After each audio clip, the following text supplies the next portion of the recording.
Hi everyone. We live in a world that teaches us what to think, but rarely how to think. From childhood, we are handed rules, beliefs, and opinions, all packaged neatly and delivered to us with urgency. But no one pauses to say, think for yourself. Feel the weight of a thought before you carry it with you for life. Thinking is not just a mental act, it's a spiritual experience. It's the conversation between your soul and your mind. And when that conversation is filled with truth, honesty, and courage, you begin to live, not just exist. It all begins with a question, not the kind you memorize from textbooks, but the kind that haunts your quiet moments. The ones that ask, why do I believe what I believe? Or what if I'm wrong? Or even, what does this really mean to me? Thinking doesn't begin with knowing. It begins with wondering. You don't have to have the answer. You just need the courage to ask. That's the birthplace of thought. When you start asking the right questions, you pull the curtain back on borrowed beliefs. You start noticing how much of what you think is just what you were told. Your questions begin to crack open the shell of your conditioning, allowing your own light to seep through. It's not rebellion, it's rebirth. Suddenly, life becomes more than instructions. It becomes exploration. Your mind becomes a playground of possibilities, not a prison of opinions. Asking the right questions doesn't mean doubting everything. It means caring enough to seek clarity. It's saying, I won't just accept what's loudest, I'll seek what's truest. It's that soft inner voice saying, maybe there's more to this, and that maybe is powerful. That maybe can lead to a moment that changes everything. When you question with sincerity, you grow with grace. You no longer fear uncertainty because you realize it's a sign of thinking, not weakness. You stop trying to prove you're always right. Instead, you focus on being real. The need to impress fades. The need to understand deepens. And from that space, beautiful thoughts arise. Honest thoughts, humble thoughts, thoughts that touch lives instead of just echoing noise. But asking the right questions also means being okay with not getting answers right away. Thinking is not a microwave process. It's more like planting seeds. The question is the seed, time, patience, reflection. That's the watering. And then one day clarity grows quietly and fully. It hits you in a walk, in a conversation, or in a moment of silence. The answer comes and it feels like you always knew because deep down you did. The question just helped you uncover it. You have to ask questions even when the world calls them dangerous. Especially then. Ask what matters. Ask what hurts. Ask what heals. Ask what helps you breathe easier. And if the answers never come, ask better questions. Don't settle. Your mind is not meant to sit idle. It is meant to search, stretch, imagine, wonder, build. You were born not just to be taught, but to think. In a world of information, thinking is not knowing more, it's asking better. It's digging deeper. It's refusing to be spoon-fed. It's choosing to be awake, aware, and alive to every thought that enters your mind. It's guarding your mental space like it's sacred, because it is. Your thoughts become your choices. Your choices become your life. So ask, then ask again. And don't let anyone make you feel small for wanting to understand. Question with gentleness. Question with strength. Question with curiosity. That's where all great thinking begins. We grow up with layers. Layers of teachings, opinions, labels, expectations. Some of them come from love, some from fear, and some just because that's how things have always been done. We're told who to be, what to believe, how to speak, when to stay silent. And for a while, we carry all those layers like they belong to us. We walk through life not even realizing how heavy they are. We call it tradition. We call it culture. We call it being normal. But underneath all that, there's a voice quiet but persistent, that says, is this truly me? True thinking doesn't begin with adding more. It begins with peeling off. You cannot build your own thoughts until you tear down the borrowed ones. You cannot truly know who you are if everything you think is secondhand. Unlearning is uncomfortable, even painful. It feels like betrayal sometimes, like turning your back on everything you were taught. But it's not betrayal, it's bravery. It's the beginning of becoming. Unlearning doesn't mean rejecting everything. It means examining everything. Holding up every belief and asking, did I choose this? Or was it chosen for me? It means questioning the fear that taught you to stay quiet. It means challenging the shame that told you not to dream too big. It means looking your old thoughts in the face and saying, thank you for getting me this far, but I'm going further now. When you start unlearning, something strange happens. The world feels both bigger and lonelier. Bigger because suddenly anything is possible. Lonelier because the familiar feels foreign. You start seeing cracks in the stories you were told. You realize the people you trusted might have been wrong. Not out of malice, but out of their own limited thinking. You feel the ground shift under you. That's the sign you're waking up. That's a sign you're waking up. But then comes relearning, and that part is beautiful. Relearning is like opening windows in a room that's been closed for years. New air comes in, new light. You start to build thoughts that are rooted in your experience, your truth, your vision. You don't follow the crowd just to feel safe. You don't speak just to be heard. You speak because you mean it. You think because it matters. Relearning is not just about information. It's about transformation. It's not about memorizing facts. It's about recognizing falsehoods. It's about reconnecting with your inner compass and trusting it more than the noise outside. It's about saying, this is what I know now, and I'm open to knowing more. That openness is where all growth begins. Not in certainty, in humility. Sometimes relearning looks like listening to a story you never heard before and realizing it changes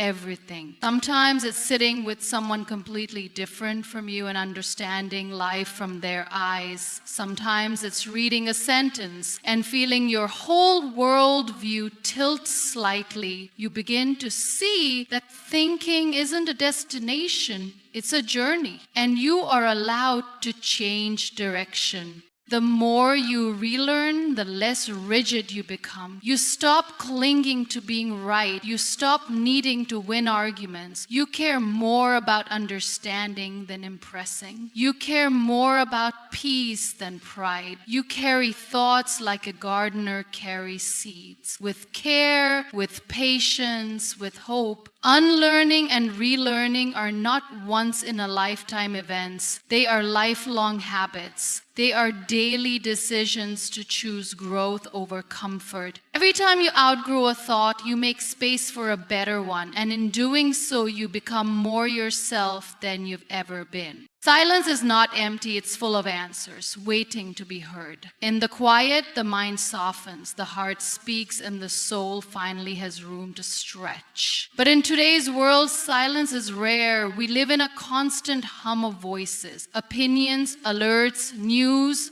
noise. Every second is filled with something pulling our attention outward. And in all that noise, our thinking becomes reactive, shallow, surface level. We don't reflect, we respond. We don't listen, we scroll. We don't pause, we perform. But the truth is, deep thinking doesn't grow in noise. It grows in silence. Silence is the space where thoughts breathe. When you step away from the chaos, you create a sanctuary for your mind to wander without being yanked back.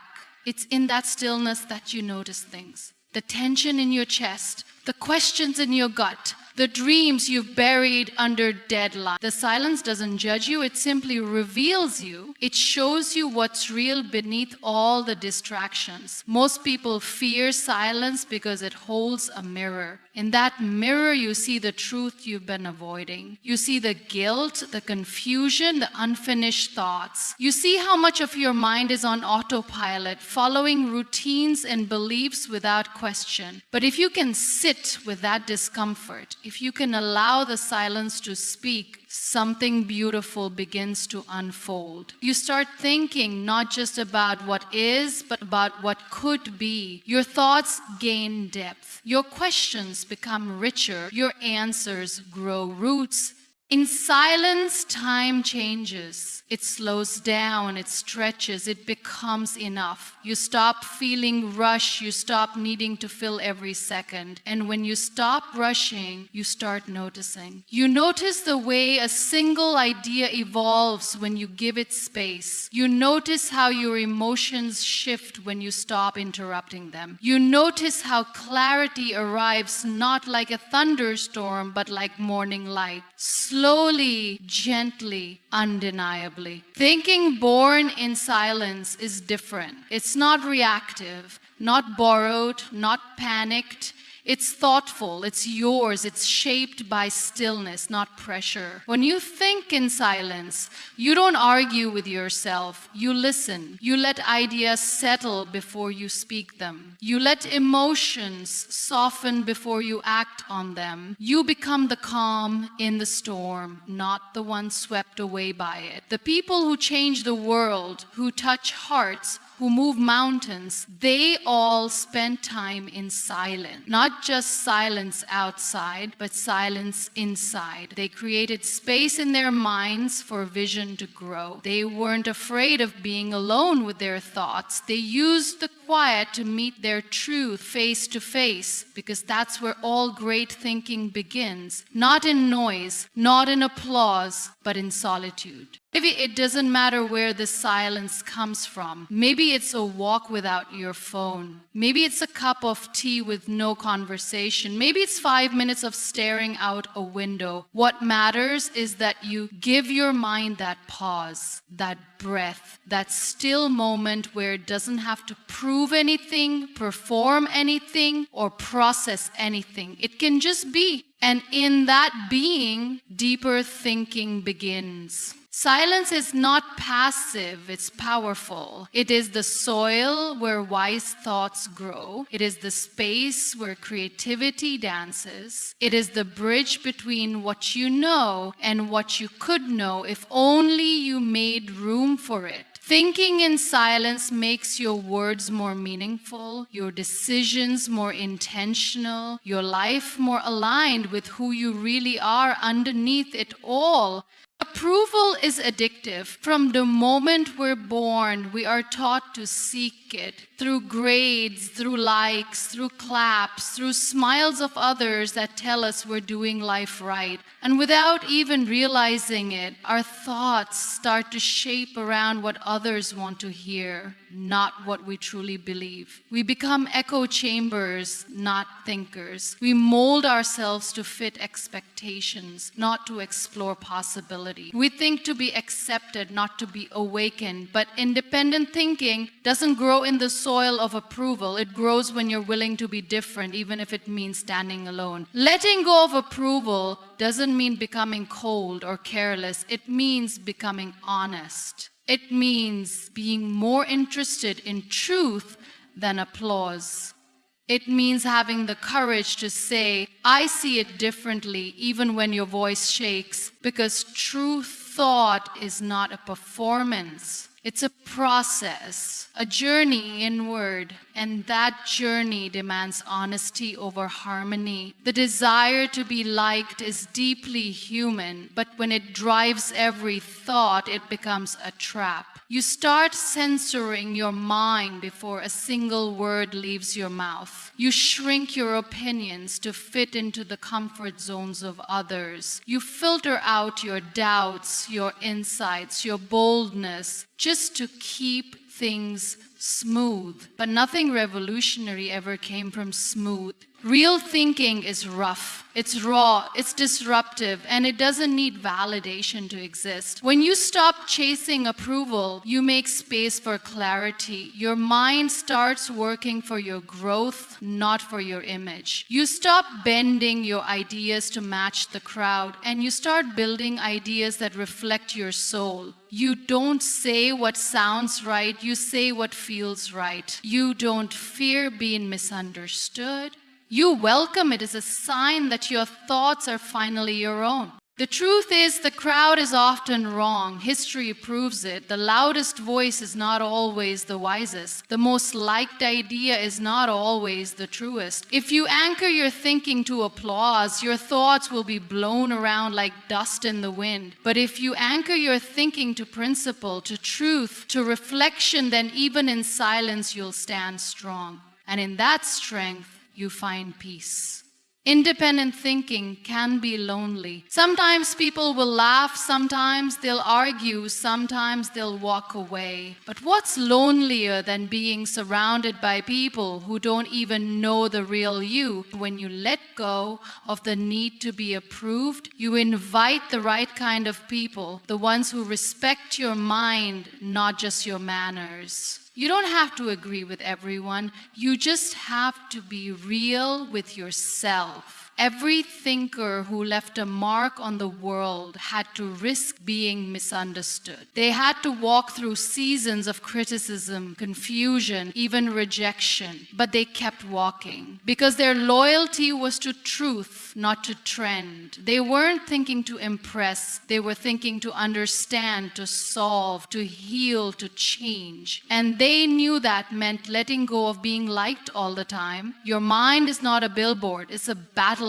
You get to choose what ideas you fight for, what thoughts you keep, what noise you silence. Don't trade that power for approval. Don't shrink your thinking just to fit into someone else's comfort zone. Don't bury your insight under fear of rejection. The world doesn't need more agreeable minds. It needs more awakened ones. Your thoughts are not just thoughts. They are reflections of your inner world. They are the quiet messengers of your soul, revealing what you truly feel, believe, and value when no one is watching. What you think in your silence is a mirror of who you are becoming. Every passing thought carries a fingerprint of your inner state. If your thoughts are bitter, there is pain inside. If your thoughts are hopeful, there is still light in you. The world may see your actions, but your thoughts are what build those actions, brick by invisible brick. When you begin to pay attention to your thoughts, you start to understand yourself in a deeper way.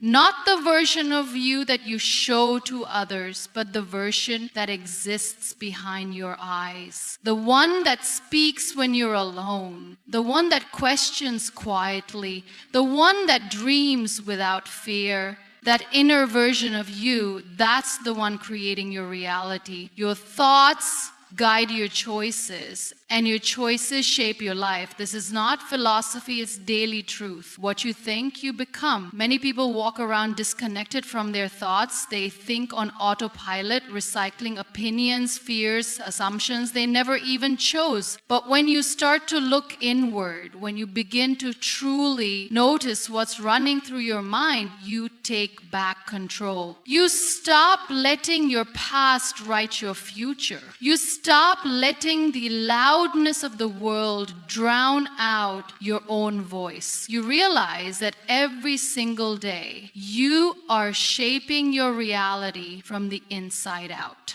If your thoughts are always full of comparison, your life will feel like a race you're always losing. If your thoughts are full of resentment, your world will feel heavy, even on the brightest days. But if your thoughts are built on purpose, honesty, and quiet strength, your outer life begins to shift without force. You'll see the same situations differently. You'll respond, not react. You'll breathe instead of break, because your inner world is no longer at war with itself. This is why guarding your mind is sacred, not in fear, but in love. Protect your thoughts like you would protect a fragile dream. Be careful what you consume, what you listen to, what you repeat to yourself. Words are seeds, and if you keep planting doubt, worry, hate, don't be surprised when your heart grows tired. You cannot live a peaceful life with a storming mind. Changing your thoughts doesn't mean lying to yourself. It means being truthful enough to say, I want better and I believe it's possible. It means replacing shame with responsibility,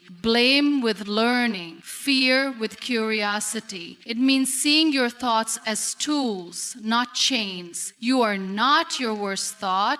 You are the one who observes it, questions it, and decides what to do with it. That's power. That's ownership. It takes discipline to shape your thinking. It's not about repeating positive quotes. It's about digging deep enough to ask, why do I keep thinking this? And then being brave enough to sit with the answer. It's about choosing thoughts that align with the life you want, not the pain you've survived. It's about building a new mental home, brick by brick, story by story, belief. When you think with awareness, your thoughts become cleaner, clearer, calmer. They guide you instead of trap you.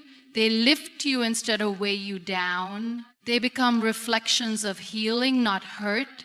Reflections of strength, not struggle. Reflections of who you truly are, not who the world told you to be. There is a world of difference between reacting and thinking. Reaction is fast. It comes in a flash, triggered by emotion, stress, ego, fear. It doesn't wait, doesn't breathe, doesn't reflect. It just happens. Often loud, often messy, often regretted. It's the slap before the pause, the scream before the understanding, the assumption before the truth. Reaction is the language of survival, not of growth. But thinking is different. It is slow, steady, intentional. It takes a step back. It waits for the dust to settle. It asks questions before choosing answers. In the moments where everything in you wants to react, to fight back, to prove a point, to defend your pride, that's the moment where thinking becomes your superpower.